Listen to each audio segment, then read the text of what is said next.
Assalamualaikum warahmatullahi wabarakatuh. Halo semuanya, apa kabar anak-anak kelas 6? Mudah-mudahan selalu sehat ya. Sebelumnya boleh untuk di-subscribe dulu YouTube ini ya. Untuk hari ini kita akan belajar tentang materi hormat dan patuh kepada orang tua, guru, dan anggota keluarga pada mata pelajaran pendidikan agama Islam dan budi pekerti. Sebelum belajar, marilah kita berdoa dulu ya bersama-sama. Bismillahirrahmanirrahim. Rabbi zidni ilma warzuqni fahma waj'alni minas solihin. Amin. Nah, sekarang kita akan memasuki materi kita pada hari ini.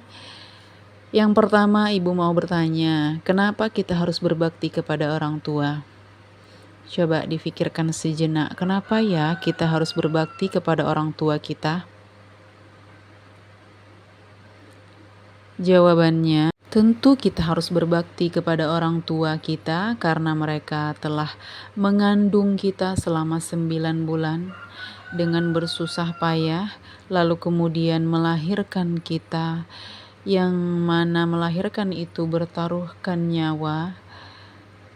Kemudian dia pun merawat kita.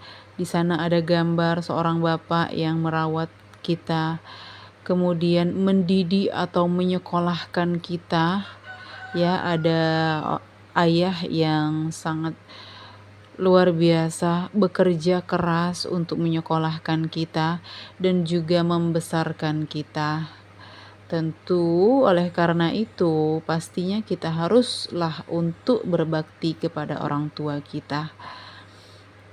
Dan berbakti kepada orang tua di dalam Al-Quran itu disebut dengan birrul walidain.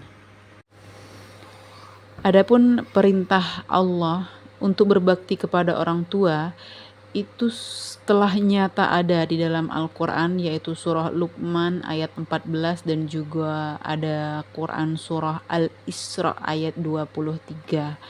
Ya, Quran surah Al-Luqman ayat 14 ini intinya menjelaskan kepada kita semua bahwa kita harus berbuat baik kepada ayah dan ibu, karena ibu telah mengandung kita dalam keadaan lemah dan yang bertambah-tambah. Kemudian dalam Quran surah Al-Isra ayat 23, Allah Subhanahu wa taala melarang kita untuk hanya mengatakan saja sebagai ucapan melawan begitu ya, atau apalagi jika membentak kedua orang tua kita. Selanjutnya ada sebuah kisah yang sangat bagus ya untuk kita baca, untuk kita pelajari bersama, itu tentang kisah Uwais Al-Qarni, di mana Uwais Al-Qarni ini merupakan anak yang sangat berbakti kepada ibunya pada saat itu, sehingga Rasulullah itu pernah bersabda bahwa Uwais itu sangat terkenal di langit. Para malaikat itu membicarakan tentang Uwais Al-Qarni. Nah, sebelum kita bahas lebih lanjut tentang Uwais Al-Qarni, di sini Ibu mau memberikan contoh dari hormat dan patuh kepada orang tua jika orang tua kita masih hidup. Misalnya patuh terhadap nasihatnya. Kalau berkata itu harus sopan dan halus. Kemudian melaksanakan perintahnya selama itu perintahnya dalam hal yang baik. Kemudian senantiasa mendoakan serta membantu meringankan bebannya di rumah maupun di luar rumah. Kemudian contoh hormat dan patuh pada orang tua yang telah meninggal. Tentunya kita masih bisa hormat dan patuh meskipun orang tua kita telah meninggal. Dengan cara apa? Misalnya berdoa untuk keduanya, mudah-mudahan diringankan siksanya dan sebagainya. Kemudian menunaikan amanahnya ataupun wasiatnya. lalu menjaga nama baiknya. Jangan sampai kita melakukan hal-hal yang tidak baik sehingga merusak nama baik mereka sebagai orang tua kita.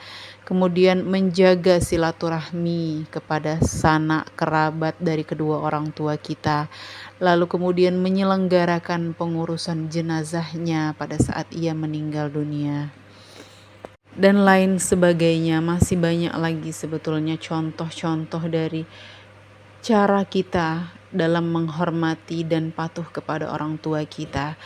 Dan untuk materi pada hari ini kita cukupkan pada batas ini.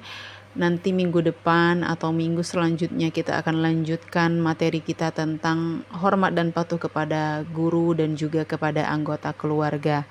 Nah, untuk tugas hari ini Ibu memberikan dua tugas ya. Yang pertama itu kalian membuat rangkuman tentang materi yang sudah Ibu jelaskan pada video ini.